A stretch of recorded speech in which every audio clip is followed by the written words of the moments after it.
白鬼坟的来历。我爸爸和他三叔上山采蘑菇，遇上了鬼物，误闯了白鬼坟之后的事儿。三叔，你就别卖关子了，赶紧讲吧。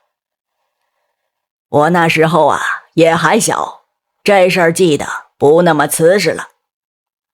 爸爸和三叔逃出了白鬼坟，到了安全的地界。爸爸缠着三叔给他讲讲白鬼坟的来历。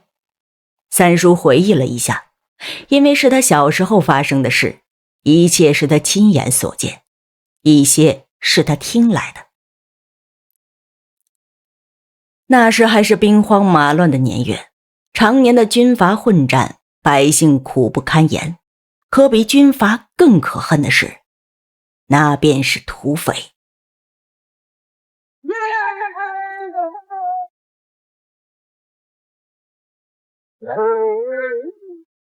三叔小时候所在的地区多有山林，不说每个山头都有一窝子土匪，可也差不多。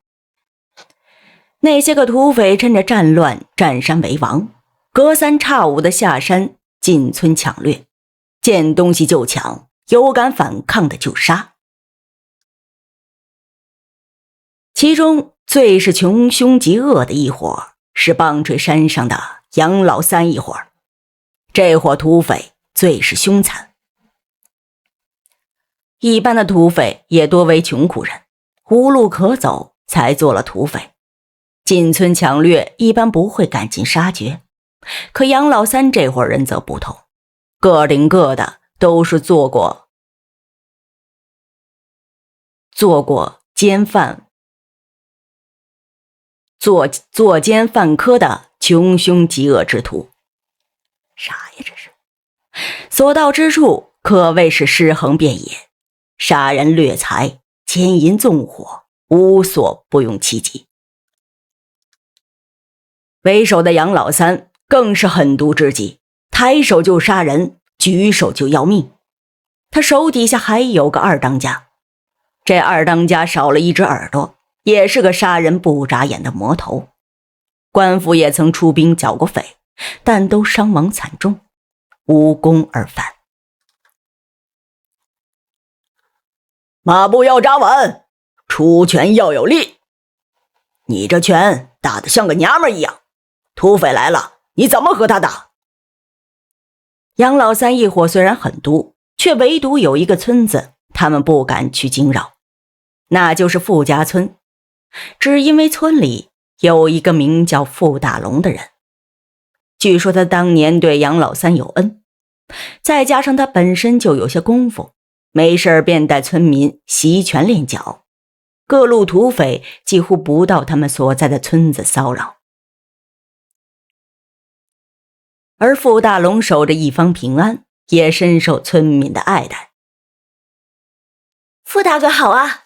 哎，好好好，傅大哥又上山打猎去啊？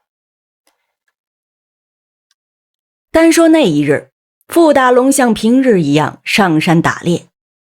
他出了村没多久，天色就变了。原本响晴的天，顷刻之间变得阴云密布，空气沉闷的让人透不过气来。与此同时，在棒槌山上也发生了一件大事。土匪头子杨老三因为旧创复发，一命呜呼了。杨老三这一死，二当家一只耳就当上了家，而他当家要做的第一件事儿，就是要血洗傅家村。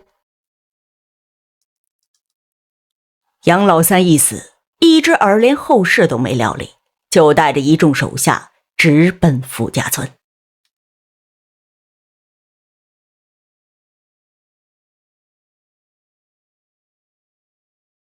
要说这一只耳为什么这么着急要抢傅家村，全因为自己作恶时被傅大龙削掉了一只耳朵，这仇他一直记在心里。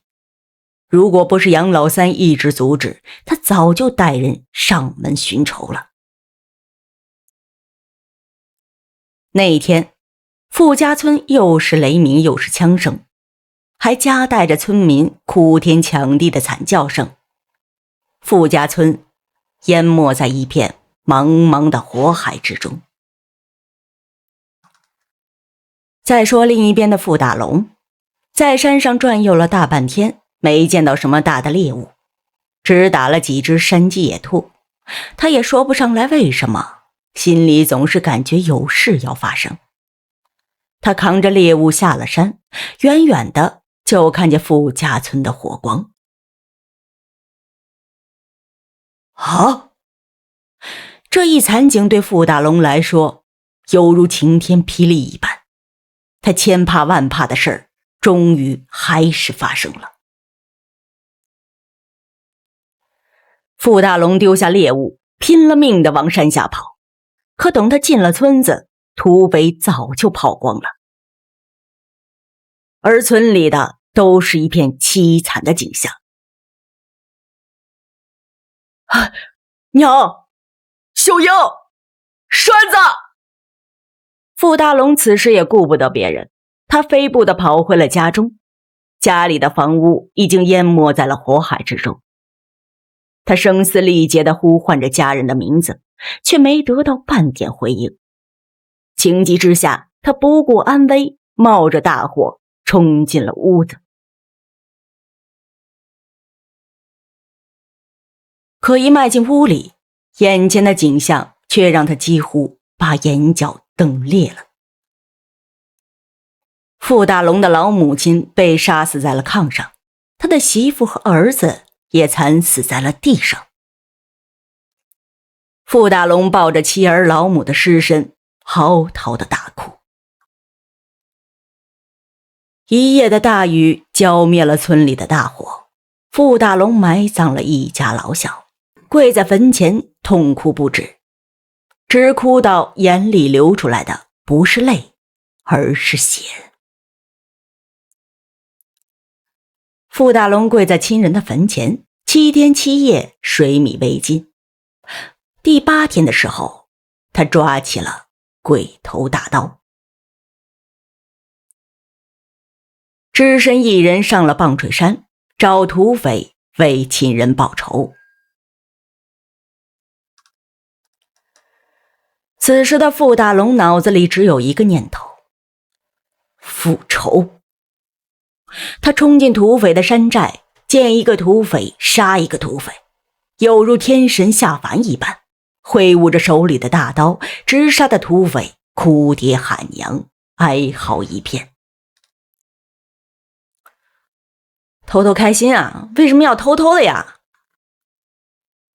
土匪的惨叫声惊动了一只耳和一众手下。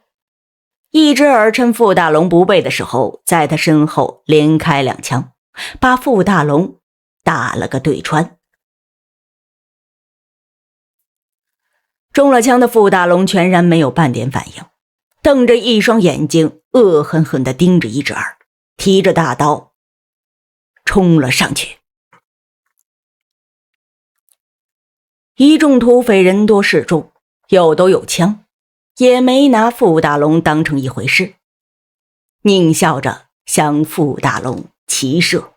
瞬时间毫不闪避的傅大龙被射了几十枪，周身满是弹孔，鲜血直流。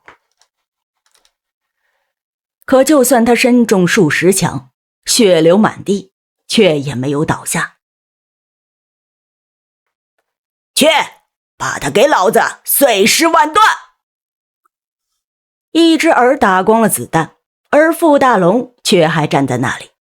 一只耳心生恐惧，命手下人一起冲上去，把傅大龙碎尸万段。众土匪几时见过有人身中数十枪而不死的，也都很是害怕，可又忌惮一只耳，只有一哄而上。可等冲到了傅大龙近前，才发现傅大龙周身都是弹孔，伤口密密的往外冒着血。而傅大龙眼冒红光，口吐白气，又挥舞起了大刀。众土匪也不知是恐惧所致，还是傅大龙的身躯真的暴涨，只觉得傅大龙犹如天神般摄人。众土匪吓得都是体如筛糠，动弹不得。傅大龙手起刀落，如砍瓜切菜般将土匪一个个斩落在地，直杀的尸横遍野，血流成河。最后傅大龙向着一只耳一步步的逼了过去。一只耳已经吓得尿了裤子，哪里还敢上前，只想着要逃命。而身后的傅大龙瞬时之间已经到了近前了。啊！手起刀落，斩杀了仇人。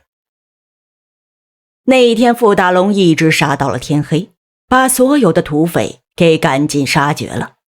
那一夜就连月亮都仿佛被血亲染红了。傅大龙杀光了土匪，就那样直挺挺的一刀死在了石堆前。闻讯赶来的乡亲给傅大龙收了尸，为了感谢他为民除害的侠义，乡亲们把他和家人厚葬在了一起，那把鬼头刀也一并陪葬。原本以为棒槌山的土匪被杀光了就会太平了，可哪成想，自打那天起，每到了晚上，村子和山上就会升起浓雾，而浓雾之中人影攒动，眼冒红光，如同厉鬼，人喊马嘶，那声音如同土匪进村一般。村民都说是死掉的土匪回来复仇了，惶惶不可终日。最后有一个能人说，那些被傅大龙杀死的土匪没人收尸，被鸟兽吞噬，化为了厉鬼，要乡亲们给土匪起个坟，然后在上面盖一间屋子，把傅大龙用过的大刀插在了坟前镇压，而屋子要封闭门窗，让那些土匪的鬼魂不见天日，不得超生。村民依照那人的方法做了，还真就管用，那些土匪的鬼魂再没出来闹过。后来大家都叫那坟百鬼坟，常年上山的人也都会绕着走。三叔把百鬼坟的由来讲完了，两人也终于下了山，看到了村子，总算是安全了。